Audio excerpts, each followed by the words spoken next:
কোটা সংস্কারের দাবিতে চলমান আন্দোলনে শিক্ষার্থীদের উপর বিজিবি, র্যাব, পুলিশের হামলা, আন্দোলনে নিহত শিক্ষার্থীদের বিচারের দাবি, সন্ত্রাসমুক্ত ক্যাম্পাস নিশ্চিত ও কোটা সংস্কারের এক দফা দাবিতে আগামীকাল বৃহস্পতিবার সারা দেশে কমপ্লিট শাটডাউনের ঘোষণা দিয়েছে আন্দোলনরত শিক্ষার্থীরা। আজ বুধবার রাতে পাঠানো বার্তায় বৈষম্য বিরোধী ছাত্র আন্দোলনের অন্যতম সমন্বয়ক আসিফ মাহমুদ এই ঘোষণা দেন।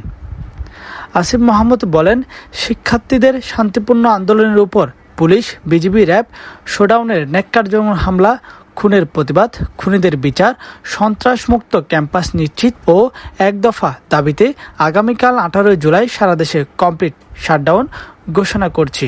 তিনি বলেন, শুধু হাসপাতাল ও জরুরি সেবা ব্যতীত কোনো প্রতিষ্ঠানের দরজা খুলবে না।